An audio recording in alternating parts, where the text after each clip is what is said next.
how to address gender identification to assert the Islamic position and at the same time without coming off stern and place for others, and place hatred in our children's heart for others. This is very important. Yes, this point that the person is asking, it's extremely important, yes, to assert our position and just simply say other people see it differently. Just like that. We don't need to we don't need to condemn them. We don't need to say something like, oh, these are horrible people, they are sinning, God is very angry with them. There is no need to say any of this stuff. We just need to talk about us and what we believe and that other people do it differently. It's the same thing like when we're talking about other faiths. It's the same thing. Like, I'm sure all of you as parents have had to address this particular point or question with your children. We are Muslims. This is what we believe in. He is a Christian. This is what he believes in. This is a Jew. This is what he believes. This is a Buddhist. This is what they believe in. We live in a pluralistic society here in the US. We cannot live in a bubble. So we need to acknowledge how different people do things differently with respect. Okay, we should not just be judgmental against them. This is the problem happens when we talk to our children with judgment against other people and make other people as horrible people, sinful, and very bad. So that's what we need to avoid. I always told my children, okay, like this is a person, for example, right now in front of you who doesn't believe in God at all, but you don't know how he is going to die. He could die a better Muslim than you and I. So that's what I always told my children. I said, we are not the judges. Allah subhanahu wa ta'ala is the only judge. And we are going to be judged by by all of everything that we have done in our life. So if I'm seeing someone doing something wrong right now, that's a moment in time. I have no idea how they're going to be, in the next moment. Maybe they're going to repent. Maybe they're going to find their way to Allah subhanahu wa ta'ala. So yes, I am going to assert my position as a Muslim and what I am teaching my children and tell them this is what I believe and this is what I'm going to teach you and this is who we are. Other people see it differently. And that's, for, Surah Al-Kafirun, قُلْ يَا أَيُّهَا الْكَافِرُونَ.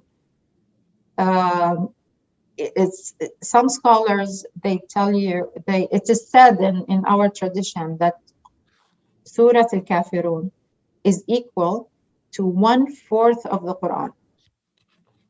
Imagine this very small and short surah equal to 1/4 of the Quran. And what is it talking about? It's talking about how we have our faith and other people have their faith. It's just emphasizing this point. It goes back and forth, emphasizing this is my faith, this is your faith, because this is the human condition. That it's the human global condition, as we have so many different faiths and traditions all over the world, and we need to learn how to live with them. First thing I want to say to the person who was asking the question, it took me, Noha, personally, a long time to come to terms with the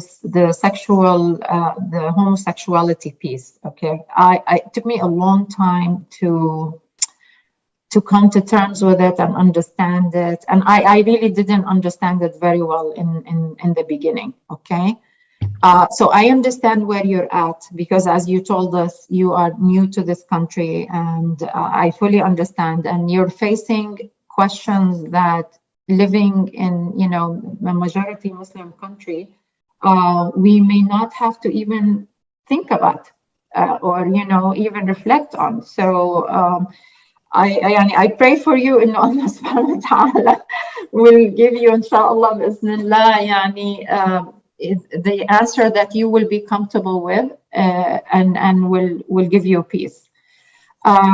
And it's not about whether what you did is wrong or right with your child. No, it's not about that. It's just about different ideas and different suggestions on maybe how to handle the situation.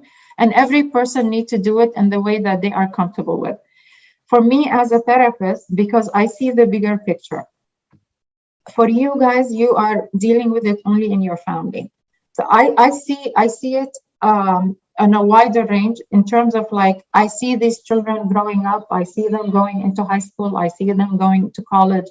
So I'm looking at it from a wider lens than the one you are maybe necessarily looking at. So in addition to what your daughter, mashallah, told your child, okay, and nothing wrong with anything that she said, except maybe adding to it the piece, we as Muslims believe that. This is like the point I'm trying to emphasize, that we say this is coming from our faith. We as Muslims, this is what we believe, because there are other people who don't believe what we believe. That's all I'm saying, that you add to your conversations and discussions with your children. So when they go and talk to their friends, they are not dismissed. Because this boy that came to your daughter and he was talking to her, he is talking about his belief. This is what he believes, whatever in their family, this is what they believe. So in order for her to have credibility, and in order for her opinion to stand, she needs to add with the piece about, as Muslims, this is what we believe. Because he can come back at her and tell her, okay, no, you're wrong. I don't believe this, and this person doesn't believe this, and then where do we end? So and this is what the Surah Al-Kafirun talks about. Lakum dinukum waliya din. Yani, I believe that, you don't believe that. And inshallah, may Allah subhanahu wa ta'ala, I know, this journey with coming to terms with how we're going to handle this issue in the US is a long journey. I know from myself, it took me a long time to come to terms with it. So inshallah khair.